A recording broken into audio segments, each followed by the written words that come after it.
Sometimes I just like to waste gas and go for a ride in the country.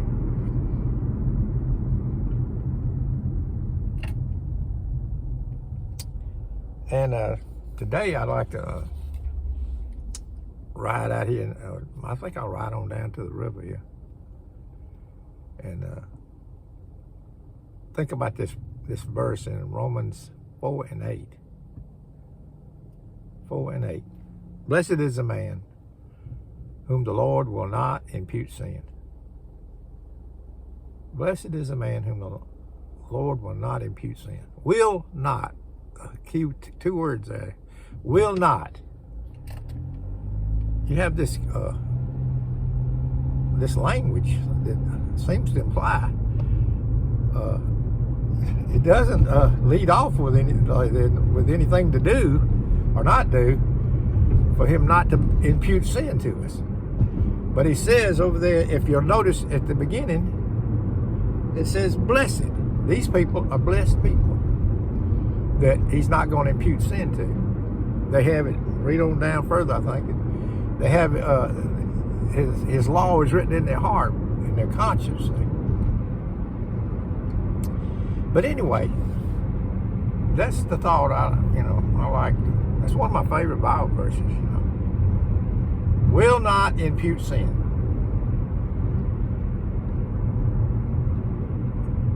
Absolutely will not impute sin. Doesn't say, I believe this is an eternal sense when he's talking about this. This sin, past, present, and future, is not imputed to the child of God, the child of grace, who are blessed. And where do you get this blessing from? God blesses them, and there's not anything you do to deserve it. If you notice over in Romans 9, they were two sons. One, the blessing came before they'd done anything good or bad. See, brothers and sisters. So, brothers and sisters, some things you just have to leave to God. We don't understand everything. The world's going to say that's not fair. That's not fair.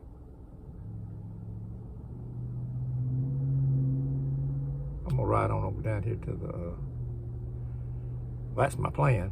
If I don't have a wreck, I'm gonna ride on over to the river and see if anybody's enjoying the day. Yeah, I'm just gonna waste a little gas here, which I don't believe is wasting. Everything has a reason, but the leaves are changing. It ought to be pretty.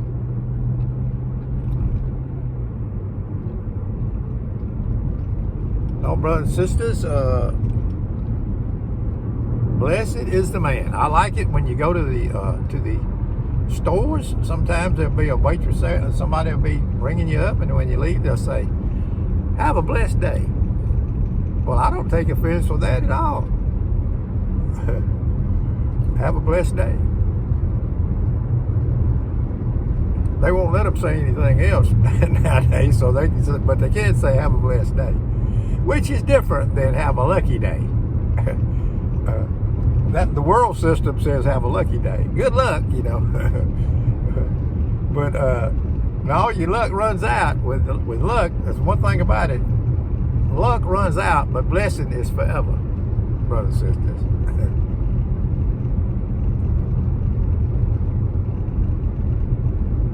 But anyway, that's what I was thinking about down here while I'm gonna ride over to the river. Watch it flow by. Think about nothing.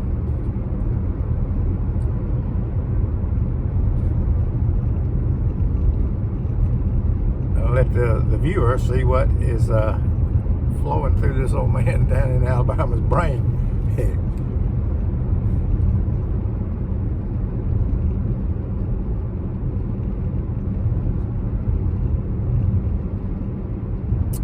Have you noticed lately that everything now is magic? Magic, magic, magic. I almost, on one of my poems, I had to change it because the Spirit of Truth told me, he said, no, don't put down magic. It was one of my poems. I said the satellites were magically floating in space, but I had to change it to miraculous. God works in the miraculous. They use the word miraculous is a proper way to put it when you're talking about God. But magic is all over everything. You hear people say, well, that was just magical, a magical performance, magic here, magic this, magic that. Notice it. But that old black magic, well, that's talking about the realm of Satan, the devil's work. But God works in the miraculous. The miraculous. I like that a whole lot better. Anyway, I changed it to miraculous. It's over in my poem, The Tallest Tale. I had to change it because even me, you know, we're so conditioned by this present evil world that we pick up on things we don't even know. We're still carrying things around in our heads that we've been programmed to believe to this very day. Fallible man that I am. Well, anyway, I changed it to miraculous.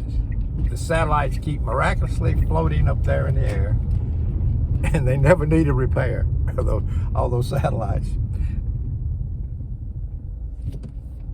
Of course, if they need, you know, some help, they'll just send up one of those rockets that, what's his name? Mr. Musk has those rockets that can land on a dime. So they just send up a rocket with the repairman and they fix it. No, brothers and sisters. That would truly, not that God couldn't do that if he wanted to, the miraculous, but I believe it's all a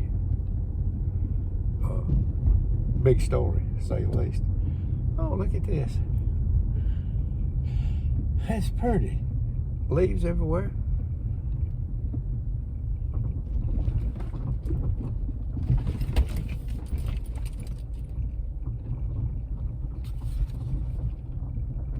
Ooh.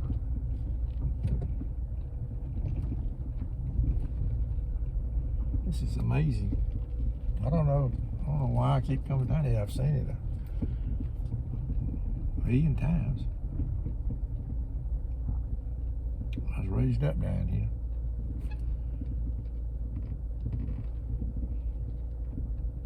Only just something by the river. You don't know where it's coming from. It flows right on down to the ocean.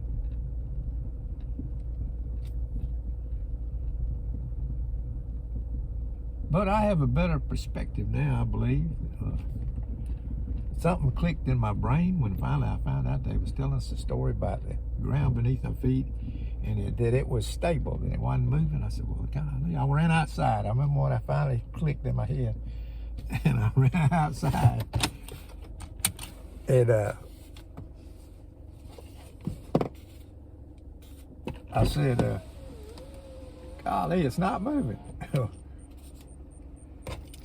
It's not moving.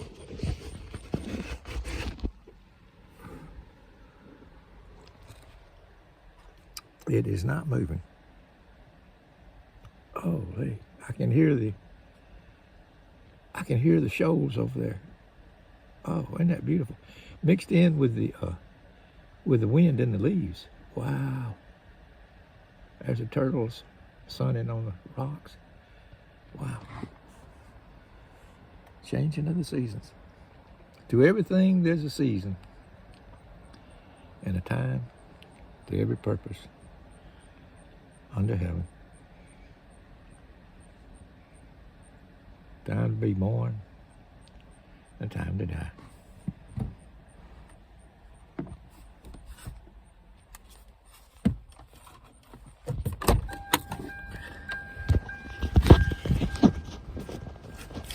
I'll let you look at see what the time is on this. I'll let you look at the river a little bit.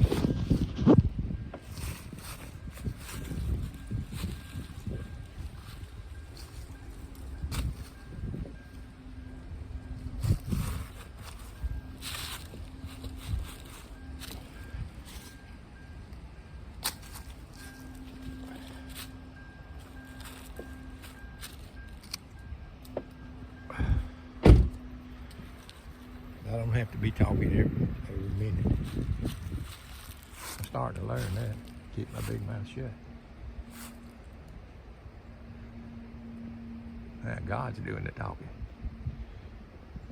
Wind in the leaves, wind in the trees, softly ruffle the leaves.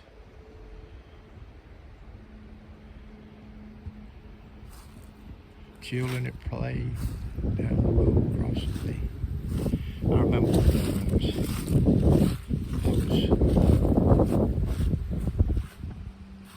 up there closer to the school, and they let the kids out to play. And they were up on the hill playing, and you could just hear their voices from a distance, laughing. Boy, and it mixed in with the wind that was blowing in the trees, just perfect. From a distance, kids don't make you as nervous as they do right up underneath your feet. Kind of a God's eye view of the children at play. Up the hill, across the way. And the wind in the trees, softly ruffling the leaves.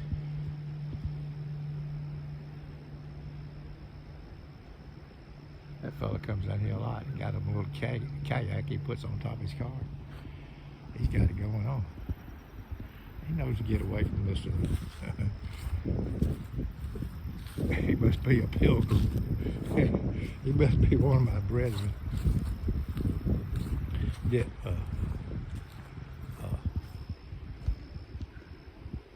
he must be born again. Let's put it that way.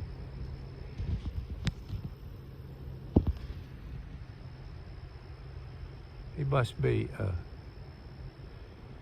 a partaker of God's divine nature. God's people are partakers of His divine nature. Oh, just something about them that, they're not hard to get along with, for the most part. Now, it's according to where your walk is with God, I was a lot harder to get along with in my early walk. But I'm doing a little bit better now, I believe. Getting along. But anyway, I'll have to shut it down right now, but I just want to show everybody the river once more. Old Man River keeps right on rolling along. It don't say nothing, but it keeps right on moving along. And if the Lord tarries, it'll be here when I'm gone. And some other young person will catch him a catfish out there, putting it in his pan, living off the nature of God's great land, living off the bounty of God's great land. Peace and love, brothers and sisters, from this old boy down here in Alabama that never grew up.